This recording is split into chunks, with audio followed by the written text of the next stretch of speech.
Welcome to Empowerment Radio.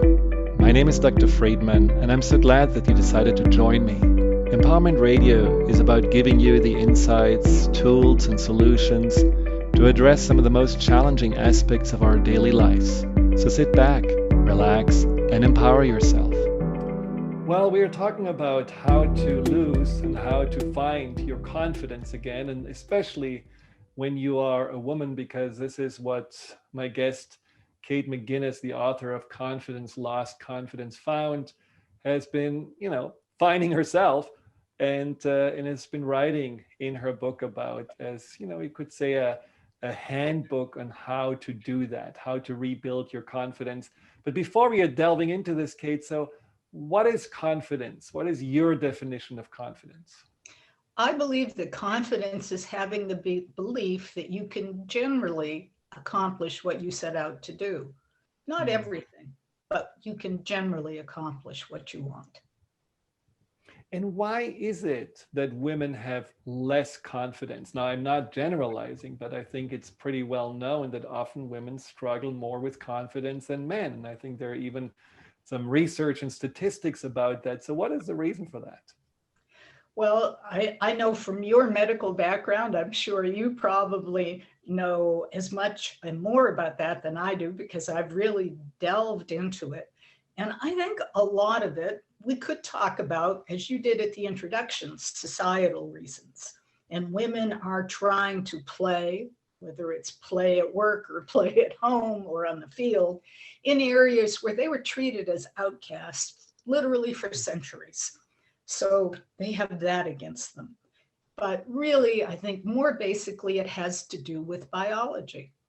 And we all, men and women, have about 86 billion cells in our brain. They're specialized cells to transmit information called neurons. And men and women have different amounts of neurons in different parts of their brain. And women have more neurons in the part of the brain called the worrywart center. So women, because having more gray matter there, are more inclined to worry. And that worry sometimes takes the form of self-doubt. So there's one reason.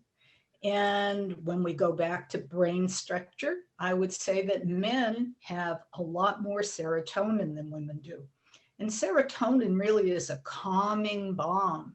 And men produce significantly more serotonin than women. I believe that women only have 52% as much serotonin as men do. So when men decide to act decisively, to take risks, well, they're maybe not so worried about it because they have the calm, the balm of serotonin to help them through it. So now to talk about the heavy hitters. We have estrogen and testosterone. And those aren't the end of the day, but they certainly are very important factors. And because men have a lot more testosterone, again, they are more willing to take risks, more willing to act decisively. And again, those are things that society takes as hallmarks of confidence. So even if women are willing to do those things, society doesn't see it as easily in women. They have to kind of squint to recognize it. And I think one of the very funny anecdotes that captures this is if we take our way back to the financial recession of 2008. And what triggered it? How did that get started? Well, if you remember, the investment banking firm Lehman Brothers was the name of it. And it was the first one to go in the tank. And years later, at the World Economic Forum, a couple of years later, one economist said, well, if that had been Lehman Sisters, it wouldn't have gone bankrupt. But because men are more willing to take risks, they had put themselves in a risky position and they went in the tank. So all of those biological factors and cultural factors have worked together to cause women to be less confident. Well, I could argue that, you would say that whatever, those maybe little weaknesses, the worry or the less serotonin or the, not having testosterone but estrogen, are actually strengths, because this being in just this blissful denial that men often are, this idea of, it's not a big deal to wear no mask. It's not a big deal just to, do whatever and to just keep it open. I mean, we are seeing right now how the male bravado can actually create a lot of problems. And we can also see how female leaders, like in New Zealand or in Germany, have been much more cautious and much more thoughtful. So maybe we are interpreting this as worry, but maybe it's a much greater ability to see all different kinds of angles and be not as shooting from the hip, but more like coming from a very thoughtful analysis of what is really the best way forward. So isn't that something that actually is a strength? And unfortunately, our society that is so used to be dominated by that more male energy isn't yet really recognizing this as a strength? That is a wonderful point. Absolutely. And really, well, there are now studies being done of corporations and whether they have, how many women they have on their boards, if at all. And some of the studies, these have been done by a nonprofit group called Catalyst, and they have demonstrated that boards and executive groups that have more women have better financial returns because they are not so willing to shoot from the hip and take risks. Yeah. And no, I mean, I think that we just have to also, maybe change our ideas on what good leadership is or what it means to, really have an empowered person, calling the shots. And that may be just different than what we are used to. But a question for you is, why is it that when women are competing, or when women are often in power positions in big companies, that they are called out as, too ambitious or cold, or they're not really feminine, they're, more masculine? And is that women actually do change, or is it that their men are just interpreting them as such? Oh, I think it is probably 85% interpretation. I do think there really is a phenomenon, sometimes called the queen bee, but it is so difficult for women to survive and succeed in a male-dominated environment that they can become very competitive with each other, maybe even more competitive than males. And so unfortunately, in those situations, you don't often see women reaching out to help another woman. So I think that's something that is maybe beginning to change. When you look at Sheryl Sandberg's book, Lean In, she is certainly trying to do that. And she has ongoing efforts in that. She has many chapters of a Lean In organization.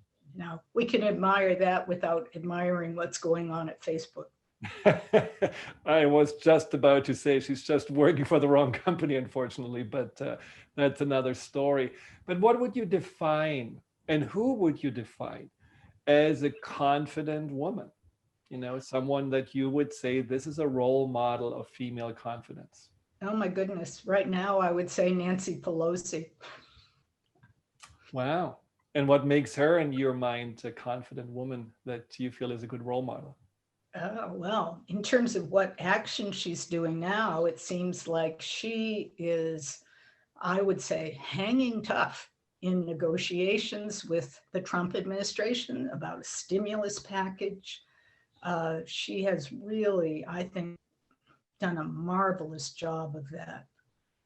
Now, a lot of people would probably politically not agree. So let's keep, that aside. But would you say that there is a definition, like a confident woman is ... What would be the definition? A confident woman is one who is willing to take measured risks, and willing to act decisively when she has sufficient information on which to base a decision. And if you're looking for another non-political role model, I would think about Christine Lagarde, who's has been the head of the IMF. I think now she's the head of Europe's central bank. And she certainly fills those criteria. I have to, of course, add one other woman, which is Angela Merkel, which Yes. and certainly Michelle Obama. So I mean, there's a lot of good role models right now out there. And one of the things maybe that I find so beautiful about these women is that they also are not only measured and strong, but they also come from the heart. And when you look at Angela Merkel doing what she has been doing for refugees, and Yes. When you look at Michelle Obama, who just is someone that I feel like goes right to the core of a human being, the way she expresses herself. And I think that's just a quality that, I deeply admire. Now, of course, these are outstanding women, but I do believe that your book is not about, well, sorry, you can't be a Michelle Obama or anyone like that, but you're actually giving hands-on practical tools on how to rebuild confidence. And that's what we want to talk about after the break. And one of the tools that I find really is very important is that sense of awareness and the sense of just, coming back to yourself. And you talked about meditation and that this is a first step of confidence, and then you lead into authenticity.